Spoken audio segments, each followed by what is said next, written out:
I decided I wanted to be a doctor when I was like 5. I knew 100% that I wanted to be a doctor probably in my mid-20s.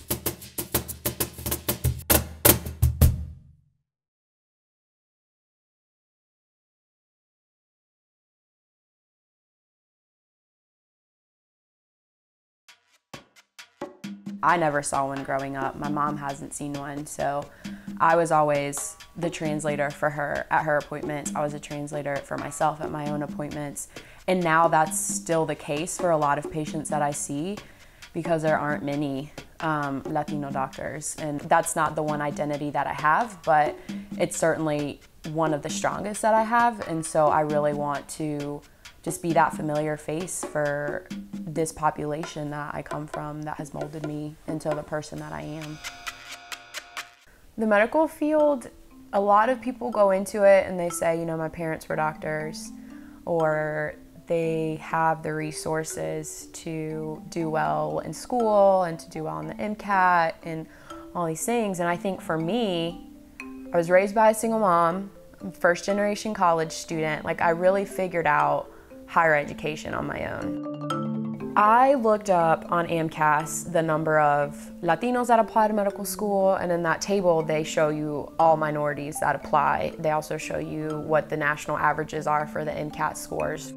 Latinos score lower in every single category, accepted versus matriculated. We don't have the same access to resources, right? Like the Kaplan review course, the Princeton review course, those courses end up costing thousands of dollars.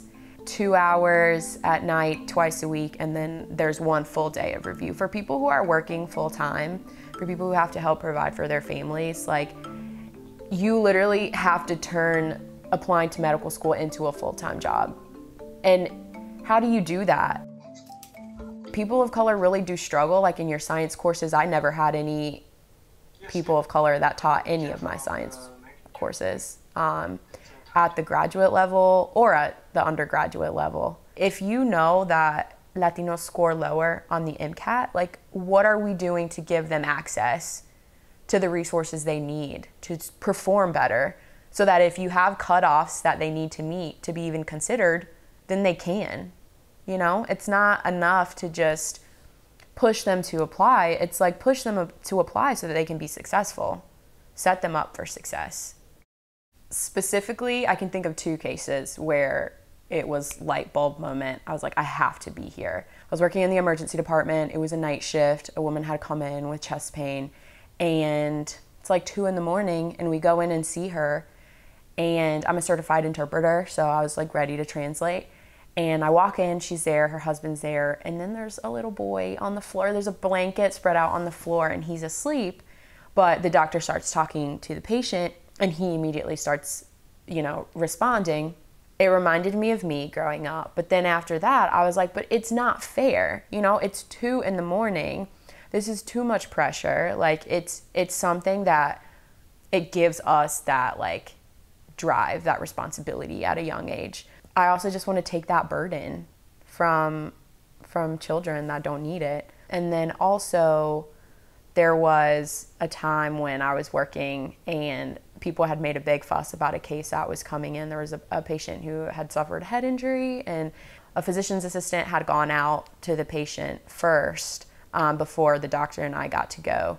And he came back and reported back and was like, status Hispanicus, they're just worried.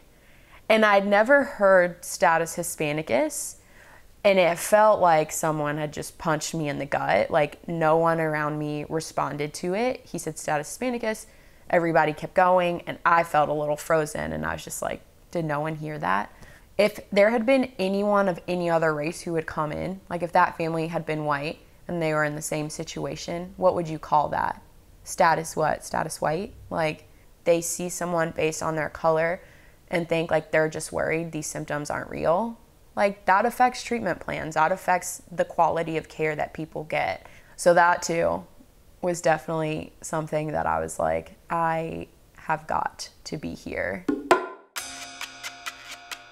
There is no linear path to medicine. There is no, you have to do it this way to be successful.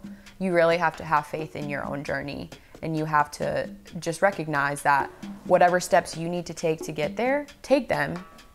If it takes a few years, fine.